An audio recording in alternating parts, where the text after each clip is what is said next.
Sorry, guys. You know what happened? The other phone's full. Had to switch phones. My face is all numb, see, because I had to get another filling. All right. Shall we continue? This will be part 2 now. So, can you see the screen? Oh my goodness, it's sabotaging us. We're trying to do it. All right, here we go.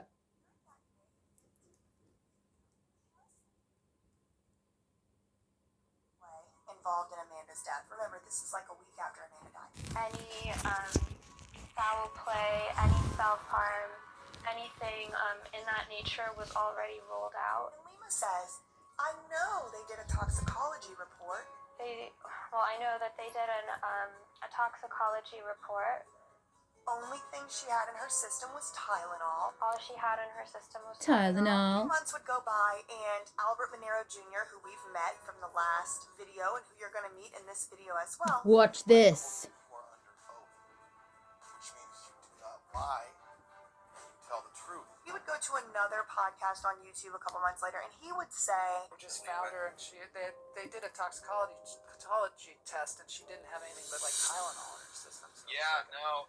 he would allow the host of the podcast to perpetuate the story that Amanda only The had lies. Tylenol in her system. she didn't have anything but like Tylenol in her system. Very interestingly, that portion of the podcast no longer exists on Joel Marshall's channel as of the date of the recording of this video. But don't worry, I have the clip. And then unfortunately, she passed away at the facility. What we're going to do right now is we're going to watch the video that Lima posted herself on her YouTube channel of Amanda's funeral.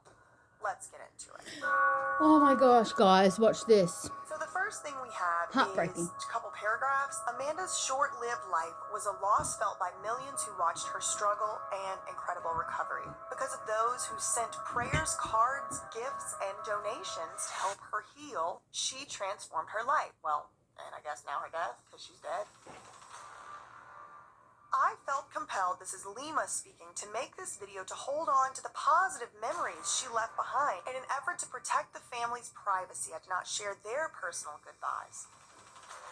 Okay, so let's see what's going on in this video. Thank you all for joining us today as we gather to celebrate the incredible yet tragically short life of Amanda Rapp. These past 2 weeks have been extremely difficult for all of us. The first thing I'm thinking is, what is with this casket? Because I know she was cremated and dumped onto the shoreline of Venice Beach. I'm not a funeral expert. I really don't know. But it's interesting to me that they didn't have enough money to bury Amanda, but they had enough money for like this balloon arrangement and casket. And then there's flowers are very expensive. When I was planning my dad's funeral, there's flowers, and I don't know. I have questions, but that's just where I am in this case. But most of all for Larry, who has been the light in Amanda's life through the happiest of her times and her darkest moments. Turned out to be a molester. The scholarship I originally started to help Amanda, I've since renamed after Amanda. Her legacy will continue to be one of bright and happy sunshine days through Amanda's Light Scholarship Program. This woman has no shame. The audacity! She is now using This Amanda's bitch! funeral as an opportunity to advertise the scholarship, Amanda's Light Scholarship Program. She will continue to live on through my work and the lives she Amanda. continues to touch and inspire through her story. I don't want to give you any of my money so you can do to my family member what happened to Amanda? Listen to your damn self. I take comfort in knowing that Amanda not only overcame her own darkness, but that she will continue to be a light for those who are lost and seemingly hopeless. Amanda's Light Scholarship Program at her Bright and happy sunshine days through Amanda's Light Scholarship Program. This is preposterous. This is obscene. This is obscene. Honestly, y'all, I cannot watch one more second of this shit. It is so preposterous and outlandish. I'm going to get to the next part of the video where they're now dumping Amanda's ashes, seemingly in violation of federal and state statute. When you dump in somebody's human remains on the shoreline of a beach. There's kids out there playing. There's people out there having a nice old fancy afternoon at the beach. Comment below. Have you ever poured a relative or a loved one's ashes at sea? If so, what all did you have to go through? What all parameters, loopholes, and all that? You comment below. And you know what? Let's watch it together.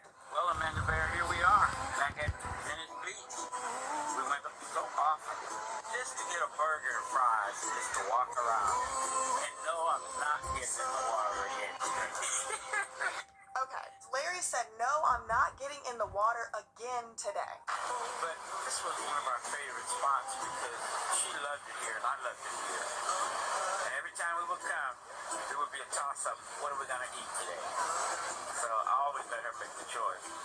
She thought she was going to make the choice. What is he talking about? Coming here today is like a closure for me. Coming full circle with my Amanda Bear. He turned out to be a molester. Okay. Now we're really getting into why we're here. Are you asking me the question or no? Yes, if you could say anything to Amanda right now and she could hear you, what would you say? Y'all see this man? Amanda, you coming into my life had such a humongous effect that I could never have known when I first met you. Y'all might remember him from the virtual reality hell part 1. The first to really stand out in the crowd was Albert Monero. 1, 2, 3.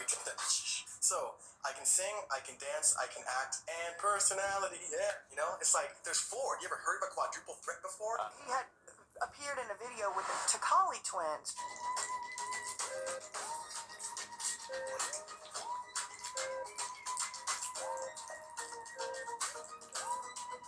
Chloe, alongside her assistant, perform routine checkups, as well as more. Toxicology twins is Lima, the lady that took out the guardianship of Amanda.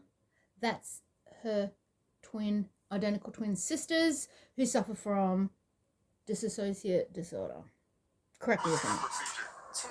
In the next part of this series, you're going to find out we don't really know where they are. A desperate search is underway for a woman who went missing in West Hollywood. Dahlia Takali was last seen yesterday around 5 p.m. on North Genesee Avenue near Santa Monica Boulevard. And all kind of court documents and all kind of crazy stuff's going on with that. But we don't even have time in this episode to get into it. But this man right here... It's weird that I feel like I know you so well because I've only known you for about 6 months. somehow is connected to Lima's twin sisters. Is he acting, y'all? Because He said that used to be his best friend. You are HIV positive. Now Lima's his best friend. No, I just want to cap off about Aura and say, you know, the CEO and my best friend, Lima Yabramovich, this is her baby. She's This is her intense. child. Yeah, I've seen And her. you're going to hear that name.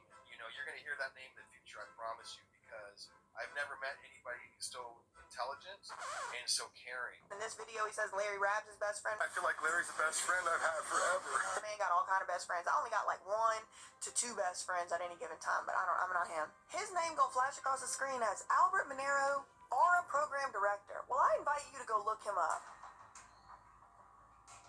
Because Aura Program Director ain't the first thing that comes up. The man got a prolific acting career. He's been on Nickelodeon, on a Dan Schneider show. It's like, what is going on with this man? What are his qualifications? I don't know, but when I was sitting there watching this video for the first time by myself in my office alone, this video quite literally brought me to tears. And it wasn't that eulogy. It was watching Albert Monero Jr., who I don't even know who this man is, what his qualifications are. Well, he's an actor. He's a program director for a behavioral experimental virtual reality. I don't know who he is or why he's here. The way he's talking about Amanda and smiling as if her death was anything other than a complete and total tragedy. And then, I don't know.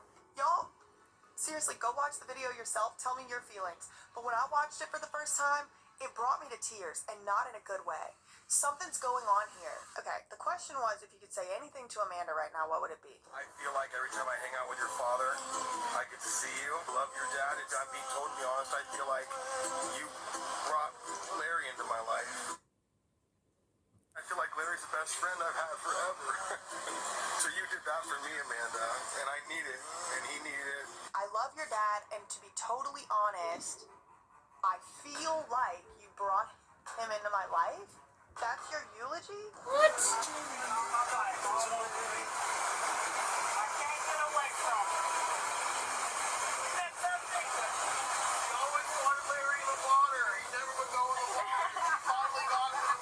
this part's so telling.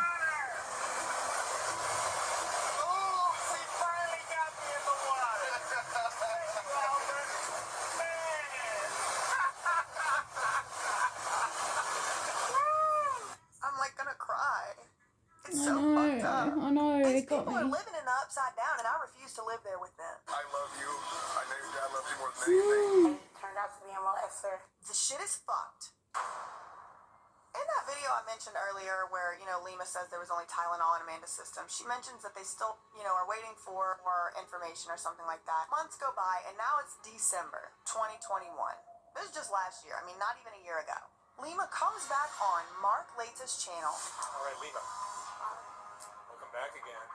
Thank you. In a video entitled Amanda's Watch this shit, you guys. autopsy results Lima is 7 months after Amanda has passed away. They did the autopsy. They looked at her medical records. Amanda's autopsy results.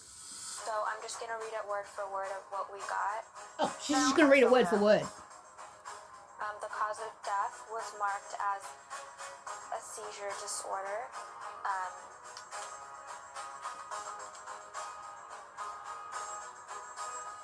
I have those autopsy results. Yes, And girl. so I'm just going to read it word for word of what we got. The cause of death was marked as a seizure disorder. Amanda never had seizures prior to being homeless, and they believe that it was post-traumatic epilepsy, but they couldn't mark it as post-traumatic epilepsy because of a lack of evidence. So what we're going to do today on this video is do a little bit of old school comparison and contrast to what is being said. And so I'm just going to read it word for word of what we got. And what was written down. Yes, Myself and the girl. investigation team have requested Amanda's autopsy report. Then we will decide together what we think might have really happened.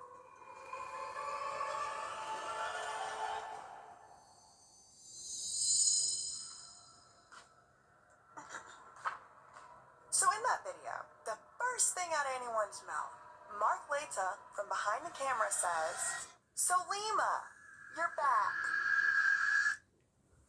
All right, Lima. All right. Welcome back again. Thank you. Thank you for having me. We haven't seen you in a while. Yeah. Yes, she says I'm back.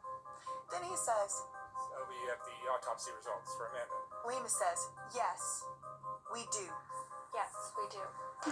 This is Now, very importantly, Lima is sitting on that same chair everybody always sits in, holding about 2 pieces of paper in her hands. All right, Lima. All right. Welcome back again. Thank you. Thank you for having me. We haven't seen you in a while. Yeah. So we finally, after how many months now? It's been like It's been since 9 April. months or something. April, May. So we have the autopsy results for Amanda, Yes, we do. which just came a couple days ago. Tell me what you know. And so I'm just going to read it word for word of what we got. The cause of death was marked as a seizure disorder. Remember, Amanda's autopsy results Lima. First thing out of Mark Laita's mouth, "Lima, you're back. We got the autopsy results." "Yes, we do." Yes, we do. And then he says they just came a couple days ago, which I have a really difficult time reconciling with reality. Which just came a couple days ago. Because this autopsy report that I have right here, that I've triple checked, is the only one, says it was ready in September. That video's in December, so I think she probably had gotten it way more than a couple days ago, but I really don't know. She's holding about 2 pieces of paper in her hand, and then she proceeds to say the reason it took so long was because it was some type of lack of evidence. Yeah, so the reason that it took so long is because there was a lot of lack of documentation because Amanda was homeless. And so basically what they used was they did the autopsy, they looked at her medical records. Me and Larry, that's Amanda's dad, who you just saw dumping her ashes onto the beach.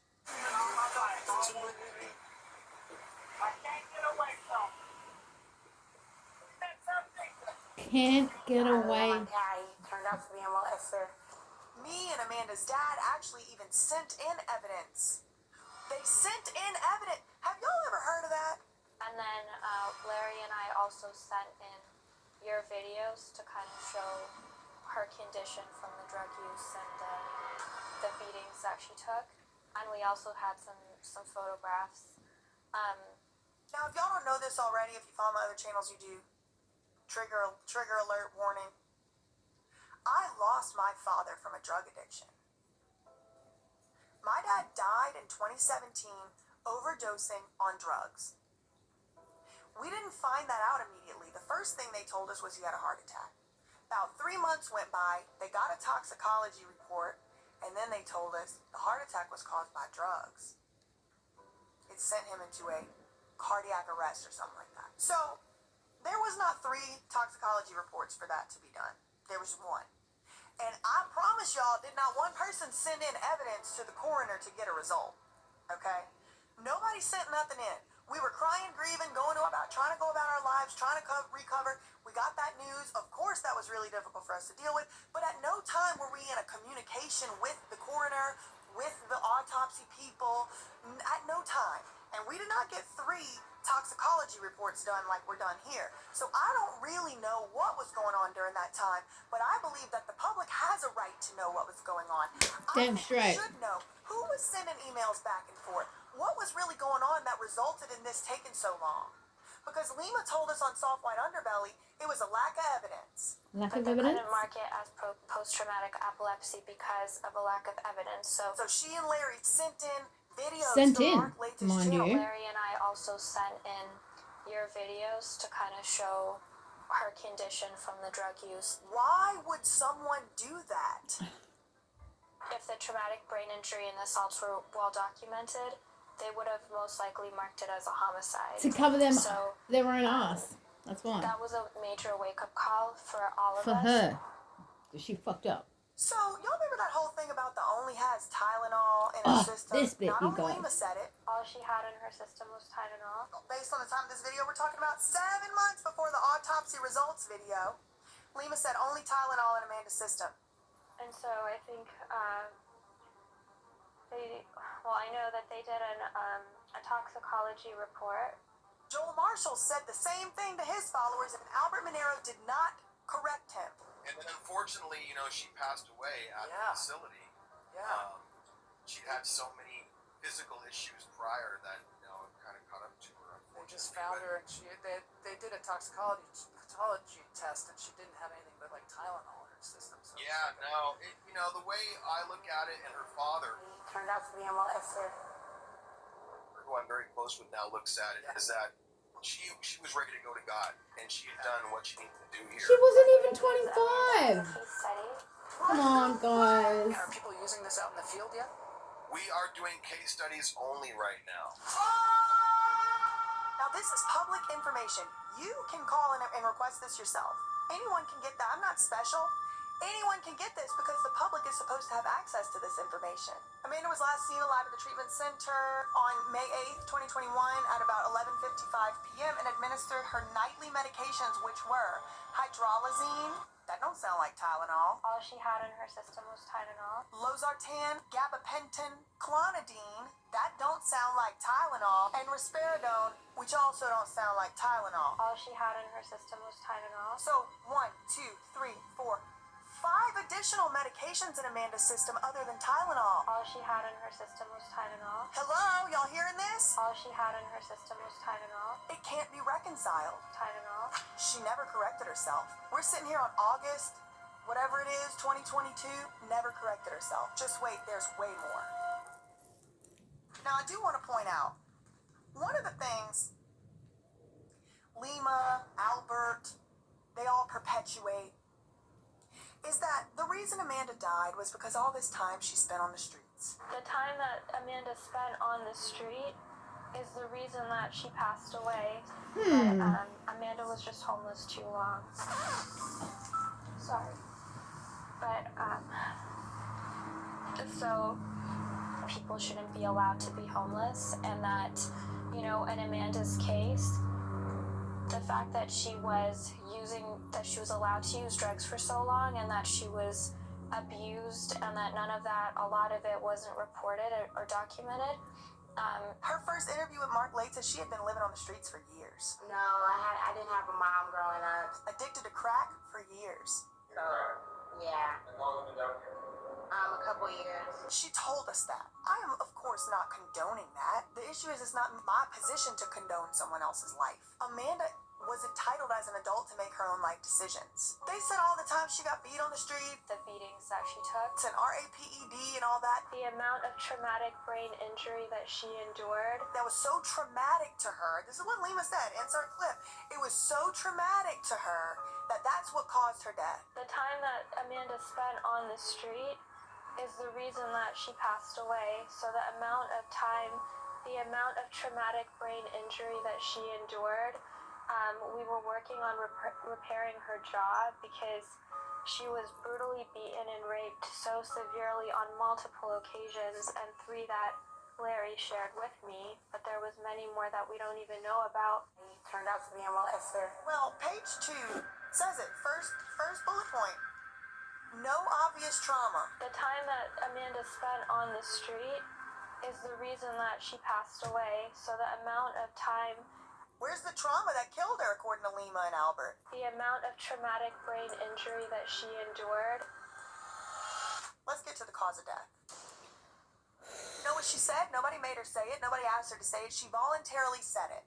I'm just going to read word for word from what we got. And so I'm just going to read it word for word of what we got. Remember, y'all, the name of this video is Amanda's autopsy results. And she says, and I'm quoting, the cause of death was marked as a seizure disorder. The cause of death was marked as a seizure disorder. That's not true. The cause of death was marked as a cardiac arrhythmia. Now, there's some contributing factors. Hypertension, I think that's like high blood pressure. Obesity, she wasn't obese before she was on gabapentin and the rest. That's all I'm going to say. And schizophrenia. Hypertension, obesity, and schizophrenia were contributing factors to her death. It does not say getting beat on the street. It does not say being homeless. It does not say not taking a bath. So bacteria buildup can also cause a health risk to that person. It does not say getting RAPED. It does not say that. It says cardiac arrhythmia.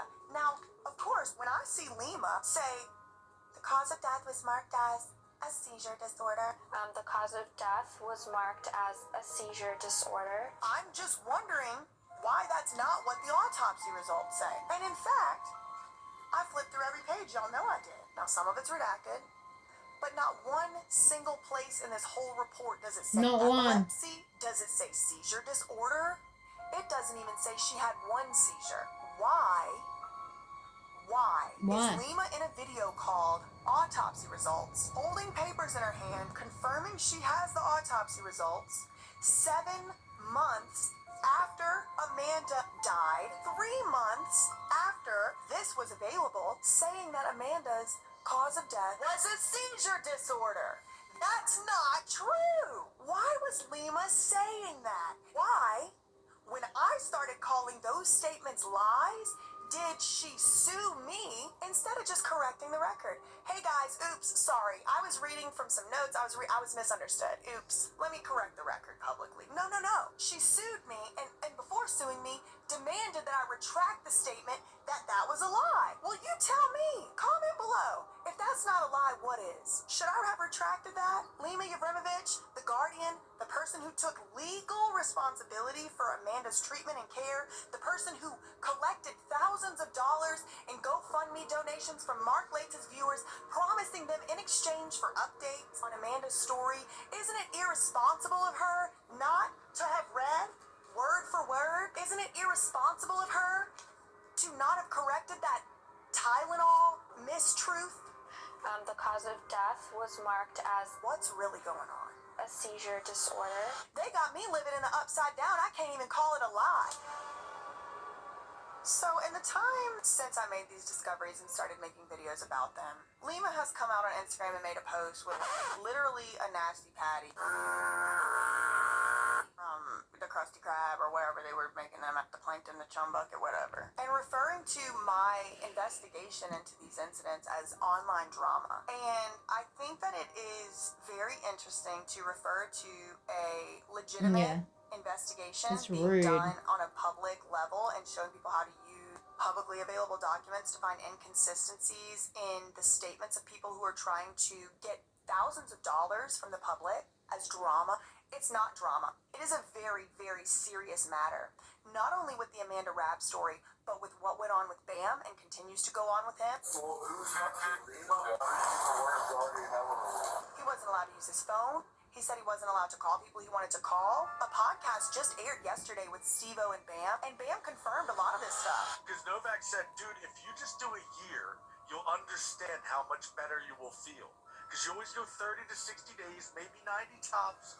But if you just do a year, you'll understand. And I call him up after a year. I'm like, Novak, I understand. I get it. I feel great now. I just don't want to return to that anymore. The way we kind of deal with rehab is just not enough.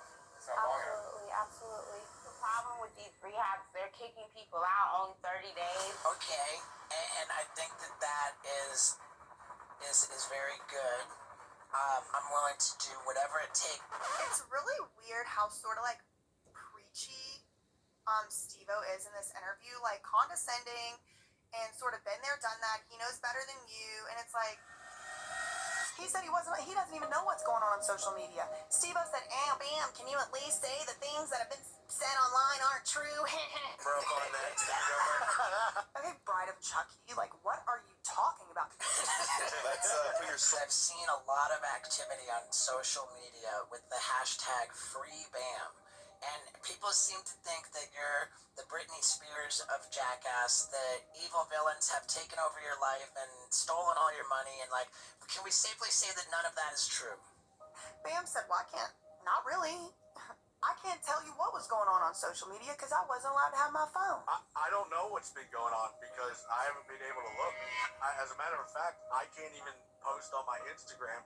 Everything has to go through Johnny Schiller from Heart Supply because I had to sign a contract because when I was dealing with the lawsuit with Paramount and Jackass, I was posting shit like, fuck these motherfuckers, and it was potentially ruining my lawsuit. So I had to sign a paper saying that only Johnny can clear what goes through my Instagram. So I don't even know my new passcode. I can't control what goes on it. Can I tell you, I think that's good news. I do know there was somebody sharing videos of me, in the back of a police car or whatever. Yeah, I was. But another thing that Bam did say in that video, he was suspicious of her in that video. Who's keeping Bam from being able to go on social media? There were a couple big accounts that had, in the early days of Aura, endorsed her, promoted her, collaborated with her. This video is in collaboration with 16 Leo. I don't know any of the details behind what went on in those conversations. Lima's first video on her YouTube channel ever was with a content creator called Dissociated. Hello everybody, welcome back to another video by Dissociated. Hi everyone, welcome to my first video with Chloe from Dissociated. That Dissociated, the channel, has come out and said on a community post that they do not endorse this type of behavior. They did not know that that's what they were endorsing whenever, they did the collab. I do not endorse or condone anyone attacking. I say it at the beginning as a disclaimer in every video, and I really mean it. We have the truth on our side. I'm begging you not to send any hateful emails. Don't even send any emails. Don't send any text messages to Lima or anyone related to her. That's not what we do. That's not what I do, and I am begging you not to do that. Leave the girl alone. There's some truth we don't yet have, and we're gonna get to it. I'm not saying that Lima was definitely threatened or attacked, but I just want to make a disclaimer. That ain't cool. That ain't the point. My point is the truth, justice, and bodily autonomy. Nobody should be entitled to take over the rights, privileges of another human being, and damn sure not the medical choices. It's not something I endorse. I know it happens all the time, and that's why I started making these videos. It shouldn't. And I'm willing to put my money where my mouth is because I have lots of experience losing people close to me. I could have did what these people do and rushed over and forced them into rehab and did all these interventions and taken over their life and made them miserable and did all that, and then they're calling me the worst guardian ever. That's not my place. It doesn't matter what your religion is, if you have one or not, spiritual, whatever. Everyone would agree we come to this earth with free will. Free will to make the decisions that are right for us. Free will to make the decisions that are wrong for us and to learn from our mistakes. That's the point. When somebody dies, what do y'all ask? What's the first question you ask? Well, let's think about it for a second. How? What happened? How did they die? Then when that person's in their 20s and you don't know of any pre-existing health conditions, what's the next question you ask? Was it drug related?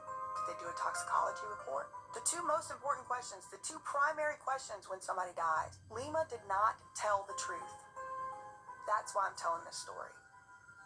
And I called those statements lies. As a result, I'm getting sued for it, for defamation. I deny all allegations of wrongdoing. And I expect to be vindicated in a court of law by a jury of my peers who probably will agree with me that the shit is shady.